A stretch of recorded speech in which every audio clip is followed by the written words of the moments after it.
for joining Outspokenly Brave. My name is Judith Flowers. And I am Asia Monay The Artist. And you can also support Asia's art at her website. What is that again? Art by Asia Monay at facebook.com, or you can email me at artbyasiamonay@gmail.com. Yes. So on Outspokenly Brave, we are giving you the part 2 that we promised here on I Am Bipolar and I Am Not Broken. We're going to give you some positive coping skills to help you deal with the ways of your depression, and when learning your anxiety, learning the triggers of your anxiety, and just better ways of coping with it.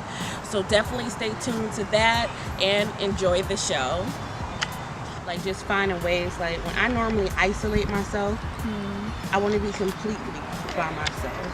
And I think a lot of times us wanting to be alone is a trigger.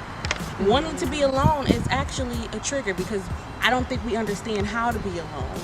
I will isolate myself completely. Like I will put myself in a dark area, a dark space.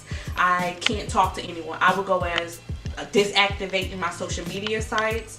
Because I noticed when like I wasn't answering anyone's phone calls and I was putting my phone on airplane mode, being to myself for a long period of time is definitely not healthy. But I have been forcing myself to talk, forcing myself to leave the house, to still listen to music and all that stuff, because it got bad. Like, this is the first time I had suicidal thoughts in years. Wow, what got you to that point? It was just one of those depressive episodes, and it just got too deep, and I had been sleeping in like 4 or 5 days. Like, I'll sleep a couple of hours and then that'd be it. I to just go through it, just keep trying to do all your coping skills, even if you don't feel like it. Trust me, I'm dog tired, but I'm like, this is something I want to do because this helped me. These are some positive coping skills that we use in our everyday life just to keep a lot of the stress and anxiety off. We take accountability of these things because it's important to apply safer ways to be able to calm yourself when you recognize your triggers and things like that.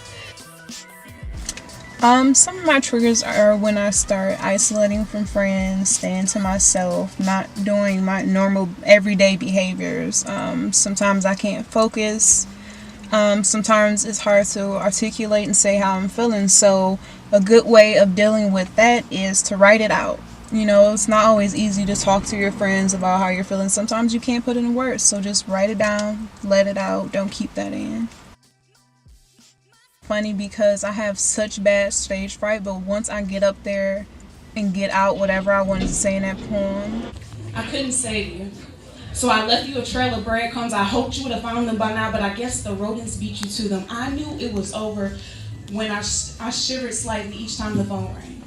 Anticipating the next blow to my hope, I was humbled already. Why did you feel it necessary to keep breaking me? You brought graveyards as gifts each time you visited me. Every time I tried to find myself to you, I lost myself more. I was just digging deeper into a hole. You failed to warn me about the hole where your heart used to be at. And when I asked you for a rope, you lassoed a noose around my neck, and I guess you just enjoy watching me dangle. I knew it was over when silence became my favorite sound. I found solace in your absence. The best days were the ones spent alone, and though I'll probably never forget your smile, I'll prefer mine any day. It's such a release. I love performing poetry. So I can definitely say like one of my triggers when I know that things are starting to get worse and I need to basically, like I go through a transition. It starts from my very bottom. And I do this thing that's like, it's called cleanup. And I have to tell myself it's called cleanup.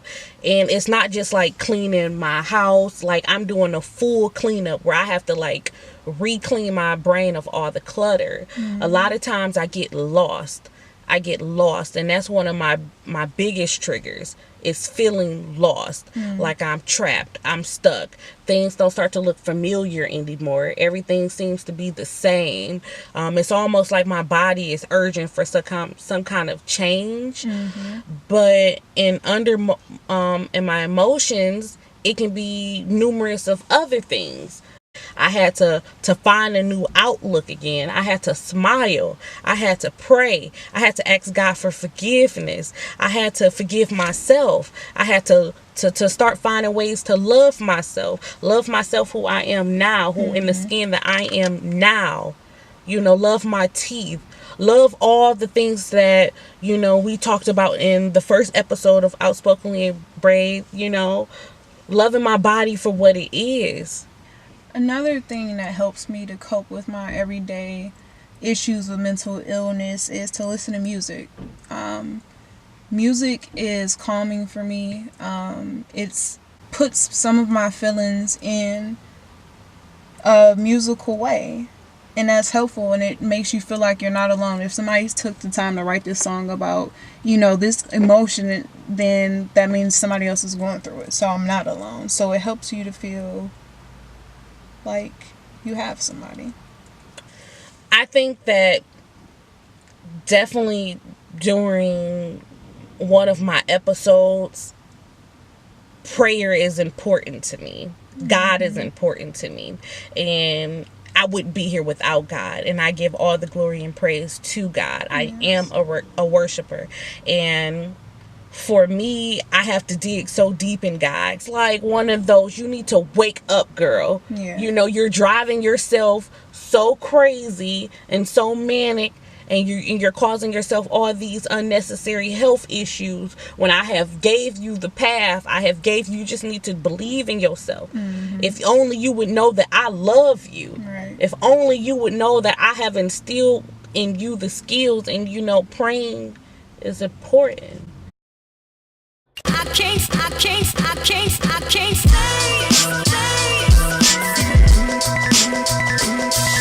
It's gonna be okay. Hey guys, thank you for all the support and love that you guys have shown for this whole episode, for the whole season. We really appreciate it. I really appreciate it. Make sure you subscribe to my YouTube channel. It's very important to me. I would really appreciate it. We were able to talk about positive coping skills, and I think we got a lot off our chest. I appreciate everyone for their prayers and their encouragement. It means so much, so much. I'm going to see you on the next episode of Outspokenly Brave, and thank you so much for watching. Bye.